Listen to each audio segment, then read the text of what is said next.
Israel और भारत का लक्ष्य एक ही है। इजराइल को ग्रेटर इजराइल बनना है और भारत को अखंड भारत बनना है।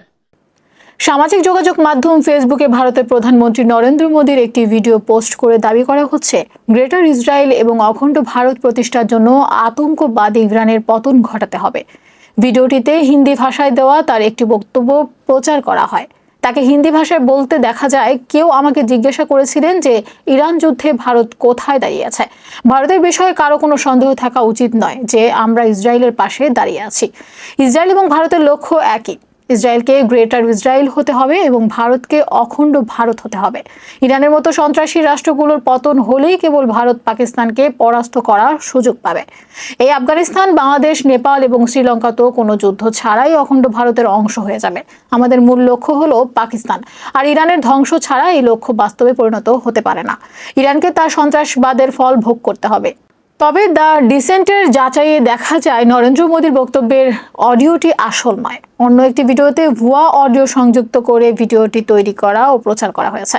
অর্থাৎ ডিপফেক প্রযুক্তি ব্যবহার করে এই ভিডিও তৈরি করা হয়েছে।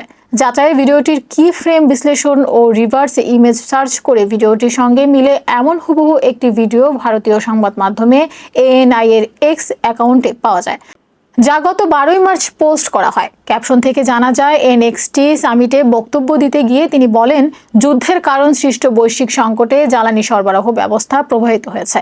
এই পরিস্থিতি মোকাবেলায় ভারত বিভিন্ন দেশের নেতাদের সঙ্গে আলোচনা করছে এবং জ্বালানি খাতে অবকাঠামো উন্নয়ন ও আত্মনির্ভরতা বাড়ানোর উপর গুরুত্ব দিচ্ছে। এ বক্তব্যে গ্রেটার ইসরায়েল বা অখণ্ড ভারত প্রতিষ্ঠার জন্য ইরানের পতন সংক্রান্ত কোনো মন্তব্য তিনি করেননি। নরেন্দ্র মোদীর অফিসিয়াল ইউটিউব চ্যানেলে ভিডিওটি পাওয়া যায়। ভিডিও দুটির বিশ্লেষণে দেখা যায়, মূল ভিডিওটির বিভিন্ন ক্লিপ কর্তন করে ও সেগুলো আবার জোড়া দিয়ে ডিপফেক ভিডিওটি তৈরি করা হয়েছে। এছাড়া কোনো ভারতীয় বা আন্তর্জাতিক সংবাদ মাধ্যমে মোদীর এই ধরনের বক্তব্য নিয়ে কোনো সংবাদ পাওয়া যায়নি। তবে নেটিজেনদের ধারণা এই ভিডিওটি ফেক হলেও ভারত এবং ইসরায়েলের মধ্যে এই চক্রান্ত রয়েছে। মধ্যপ্রাচ্যে ইসরায়েল এবং দক্ষিণ এশিয়া ভারতের অনেক কর্মকাণ্ডে তার বাস্তবিক প্রমাণও পাওয়া যায়। ईरान जैसे आतंकवादी राष्ट्र यदि गिरेंगे तभी भारत को पाकिस्तान को परास्त करने का अवसर मिलेगा।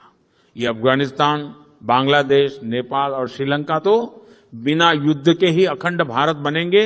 हमारा मुख्य लक्ष्य पाकिस्तान है और ईरान के विनाश के बिना ये लक्ष्य वास्तविकता नहीं बन सकता।